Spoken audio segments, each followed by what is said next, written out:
Qué gusto que siga con nosotros en Acción 10 en la mañana. Hoy vamos a hablar de prácticas sexuales de riesgo. Cómo usted debe comprender que no solo se arriesga usted, sino también a las otras personas con las cuales está compartiendo la intimidad. Ya nuestra doctora Xochitl Centeno nos acompaña para hablar de ese tema. Bienvenida, doctora. Siempre como que nos ponemos de acuerdo en la vestimenta y aclaramos a nuestra audiencia que no, pero como que tenemos los mismos gustos. Hasta nos dicen que somos como hermanas, ¿verdad? Por el Así físico. es. Gracias gusto, por la doctora. invitación. Es una bonita coincidencia, además que son los colores ya de De la futuras temporada, ¿verdad? fiestas navideñas, así es. Definitivamente. Entremos en materia, doctora.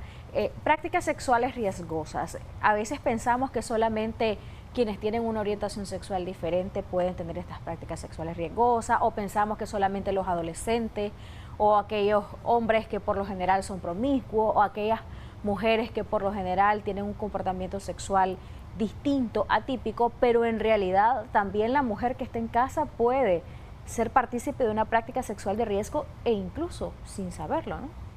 Así es, primero vamos a definir lo que es un riesgo. Un riesgo es la posibilidad de sufrir un daño. Los riesgos, hay riesgos que todos tenemos, por ejemplo, que si salimos a la calle y nos atropella un carro, pues eso es un riesgo, ¿verdad?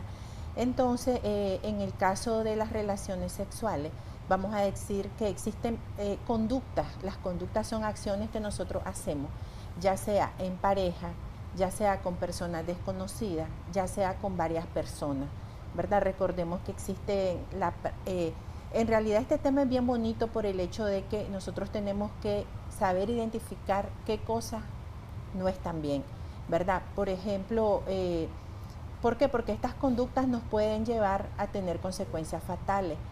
Estas conductas están, por ejemplo, determinadas si un paciente, ¿verdad? Ya sea la pareja, cuando no se conocen y no utilizan, por ejemplo, el preservativo. El no usar el preservativo nos expone a un riesgo exponencialmente alto de contraer VIH y también otras enfermedades de transmisión sexual.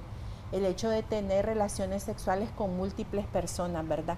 Hablando de lo que son, lo que la gente considera, por ejemplo, lo moderno, ¿verdad? Como se dice, hacer trío, invitar, participar a otras personas. Dentro de esto pueden crearse otros riesgos asociados, como es el uso de drogas, de estupefacientes, de alcohol. Recordemos que todo esto va a alterar nuestro juicio, ¿verdad?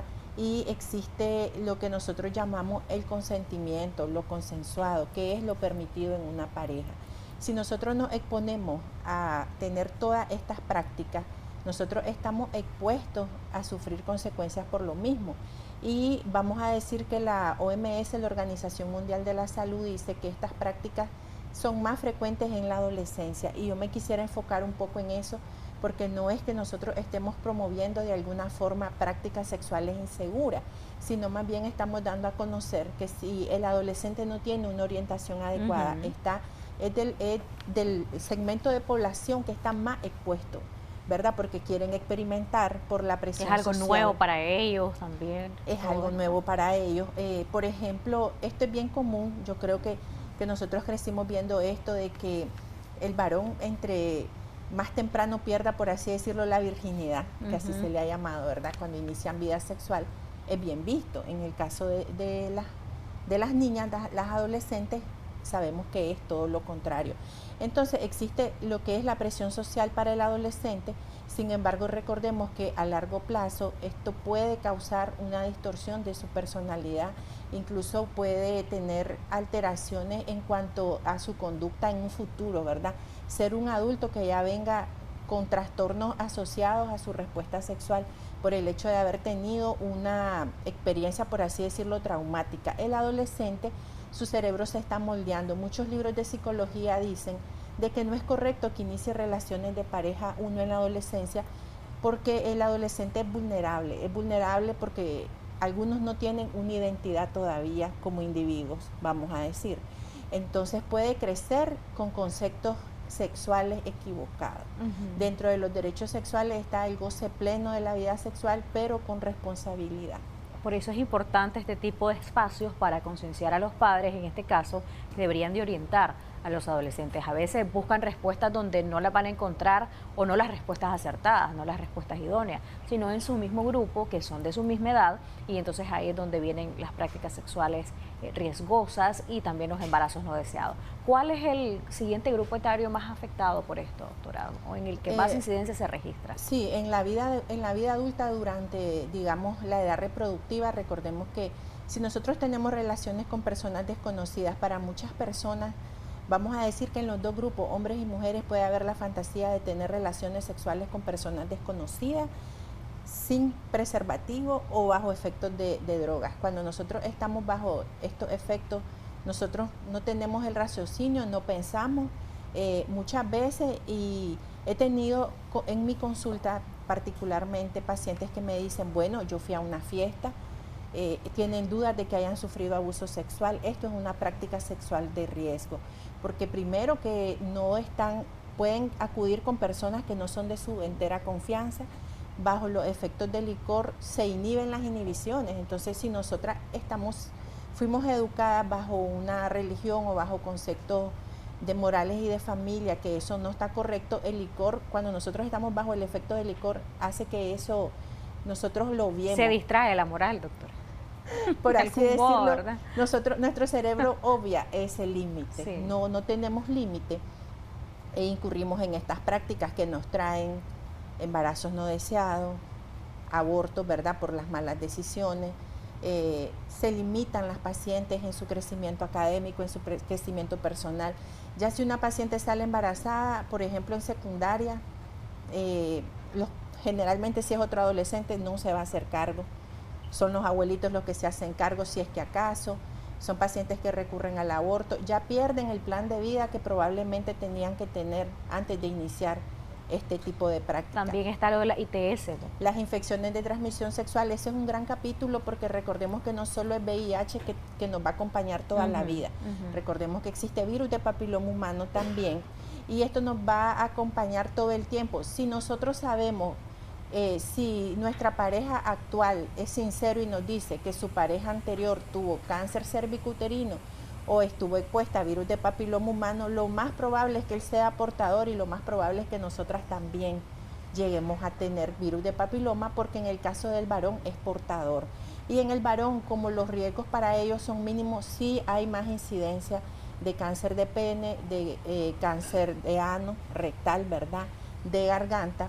Y recordemos también que la transmisión de VIH es más frecuente en las relaciones sexuales anales, por eso hablamos de relaciones, cuando es relaciones homosexuales hay un índice más alto de transmisión, porque no se usa el condón. Entonces el condón es la principal práctica sexual de riesgo, que trae muchísimas consecuencias, no solo por el hecho de que nos dé una enfermedad, también porque vamos a caer en un proceso de depresión.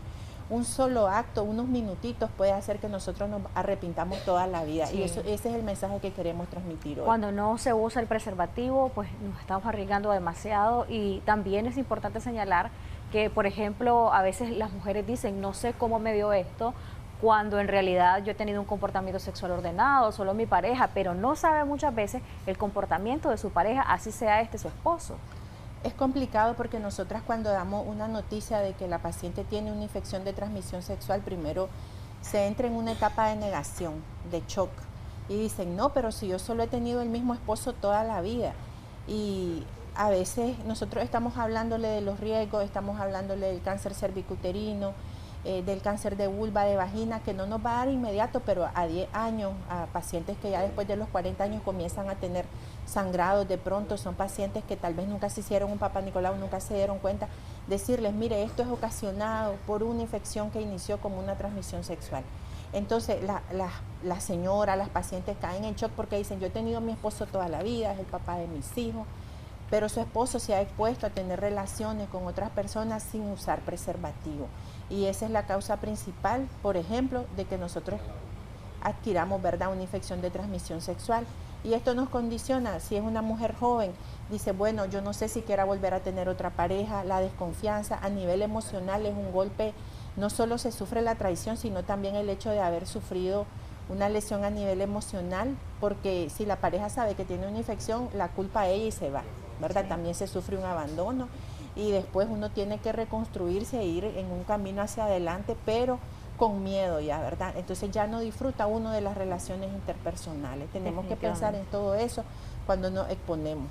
Sus recomendaciones, ya para ir cerrando, doctora, para todos los grupos poblacionales que nos están viendo, indistintamente de la edad, indistintamente de la orientación sexual que tengan. Lo cierto es que somos seres sexuales desde que nacemos y las relaciones sexuales son parte de nuestra vida, pero se debe de vivir con responsabilidad, tanto responsabilidad emocional, afectiva, pero también cuidando nuestro cuerpo. Cuando nos involucramos en una relación de tipo sexual tenemos que tomar precaución, pensar en nosotros, en cómo nos podemos proteger antes y no después, no exponernos a situaciones donde vamos a estar vulnerables, donde podemos ser agredidos, abusados, ¿verdad? Sabemos que esto tiene consecuencias a largo plazo. No negociar el uso del condón. El uso del condón ya debería de ser algo parte de nuestro autocuidado, aunque estemos con una pareja estable, pero recordemos que es una pareja nueva que tiene una vida sexual anterior. Y en otros países que debería de ser alguna norma también aquí, el hecho de promover exámenes que detecten infección de transmisión sexual antes de nosotros juntarnos en una vida de pareja. Gracias, doctora. ¿Cómo hacemos para contactarla? Así es, estamos ubicados semáforos de donde fue el Cine Salinas, 3 cuadras al norte, en el edificio Urdián. Nuestro teléfono es 7894-6648. Gracias nuevamente, doctora Centeno, quien nos ha acompañado esta mañana para hablar de este tema tan interesante que requiere de mucha responsabilidad. La idea es concienciar, es reaprender, es desaprender conductas y ser más responsables en nuestra vida sexual, no solamente por nosotros, sino también por quienes compartimos o quienes comparten con nosotros esa intimidad. Por esa pareja, usted debe ser afectivamente responsable y cuidar de su vida y de la vida de su pareja. Vamos a seguir con más Sección 10 en la mañana de Oli Vargas. Adelante.